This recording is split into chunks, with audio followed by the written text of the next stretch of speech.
We're getting ready to go live.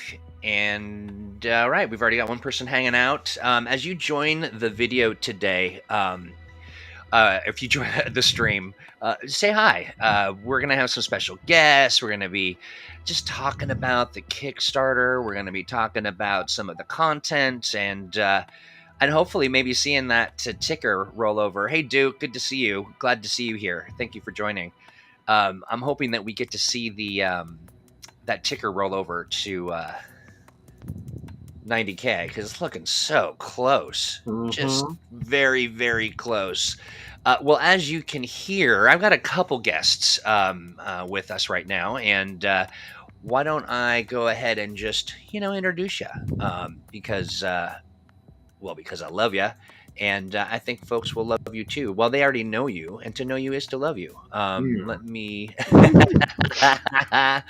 hold on one second. And it is none other than Malcolm Shepard and Nicole Linderoos. Malcolm, I'm sorry we interrupted your reading. Just some light reading. Yes. Apparently, I was reading something. I don't know why we've got you. Need a pipe for that. Yeah, this is the Guillermo del Toro curated Lovecraft. That's nice. You know how many people ask me if that's Susie Sue behind you, and I'm like, it sure is. It sure is. She's just back there going peekaboo. Susie and Elric are my constant companions. Oh yeah. All right. It's an aesthetic. It is an aesthetic, right? You gotta get maybe some Bauhaus playing in the back. Get you some clove cigarettes, and it'll be like we're in high school again. Oh. But hey, congratulations! Ooh, your mic is really hot. It's very hot and also hot. Look, you're breathing right into it. It makes a kind of a windy sound, which is great because right behind you is the ferry, and so I expected it to be a little windy where you're at. Yeah. But yeah, congratulations on a great Kickstarter. Thank you. Yeah, it was fantastic. People are looking very much forward. Yeah, we feel good about it, but let's just to clarify, we do want more money. That's right. Yeah, we do. We want to hit that 90,000. This really reminds me of those old school PBS pledge drives. It does, doesn't it? You got me thinking of that. I would love to offer. Have this container of paper clips. Oh, my mom donated one year, and we got the book and soundtrack for Cosmos, and the soundtrack. Oh, hey. Oh, geez, I think my mom still has it. That's pretty darn cool, actually. Oh, I loved it. That Cosmos book, I think I read it. Yeah, we don't have anything that cool to offer. To back.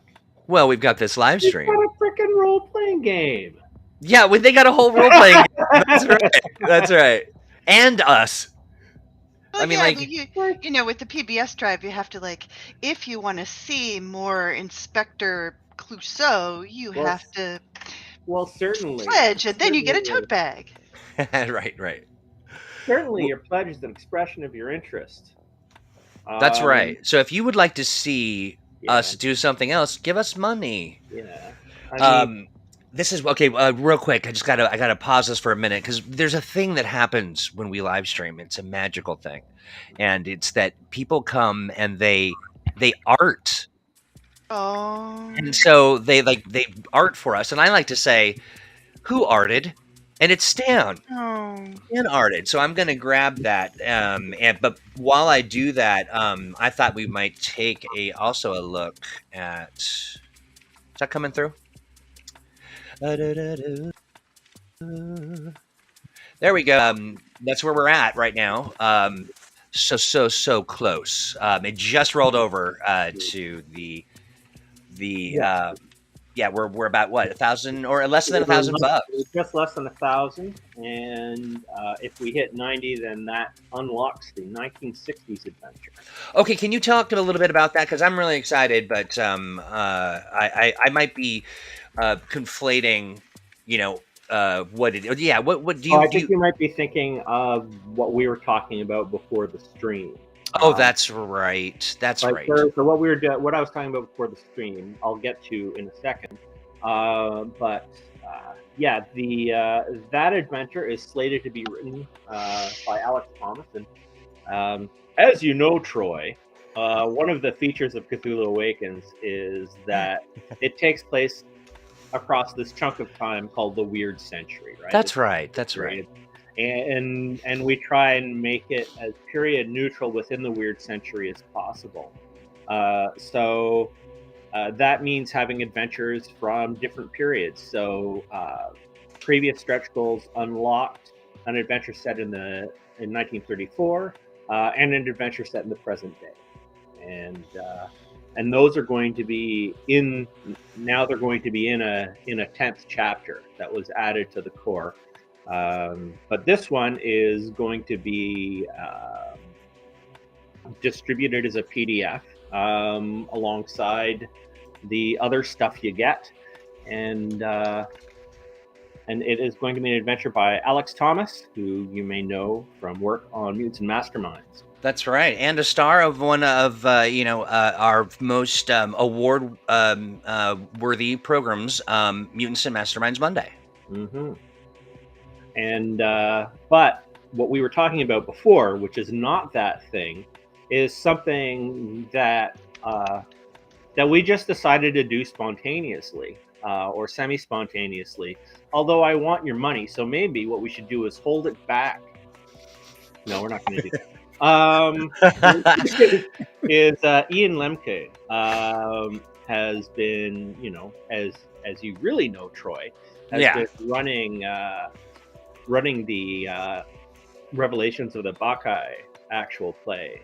And so the idea that we had was to take his adventure notes and flesh them out enough so that anyone can play it fairly easily. It's not as built up as a full-on adventure, but it's a little more built up than notes, because there's a bit of a difference between running an adventure off of your personal notes, where you know the direction you want to go, you know how much stuff you want to have on the sheet in front of you and how much you want to leave to look up, and a full-on adventure where generally we have to make it bigger and more detailed, and for the sake of accessibility, and also to kind of help GMs go through all of their options, right?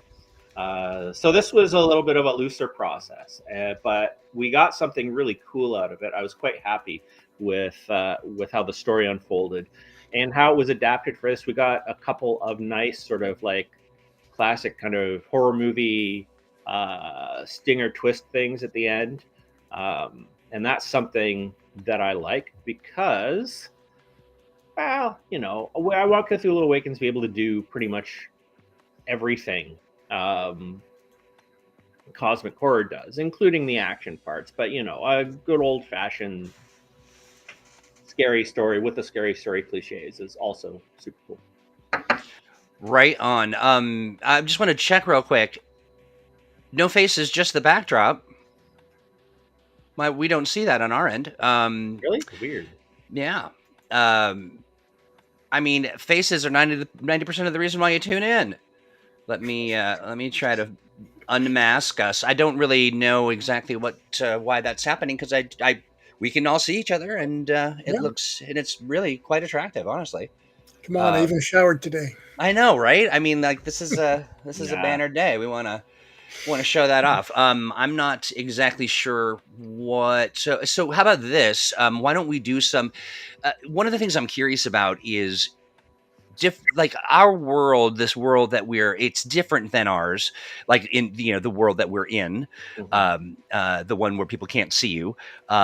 What can you talk about the distinctions between sort of that timeline, and ours, and then I'm also curious about other things that we kind of look at that are unique nod to this subject matter. I think I know where you're going. And I guess, there is a classic conceit in modern fantasy and horror, which is that the world is basically like our world, but there's secret stuff in it. And really, that's kind of unavoidable, because unless you do that, you end up with a setting that is completely unrecognizable as the modern day. which is a cool thing that you can do. And there are really cool modern games out there, but we did want something connected to our world where the same historical events happen. So what we don't do, however, is try and come up with some convoluted explanation as to why everything's a secret, because that's always like a race to the nitpickiest.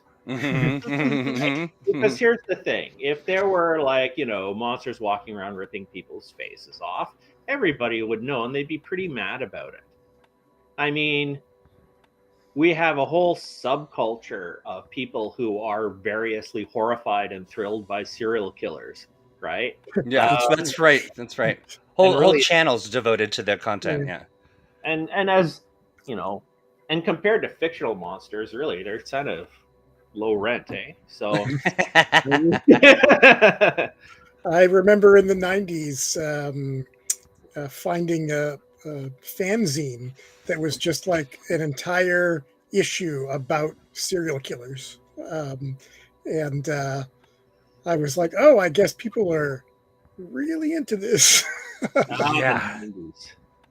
Yeah, they had like... Hey, I'm sorry, Chris. I want to interrupt just real quickly because I'm going to actually stop and restart the stream. And I think that there's just some glitch that is keeping us from being able to see. Yeah, right. It's the Stream of Sleepin's Cthulhu Awakens kick off ending, and Nicole just melted. But you can't see that. Nobody else can see. I could. That's right. Mess around. You can do whatever you want. We'll be right back, everybody.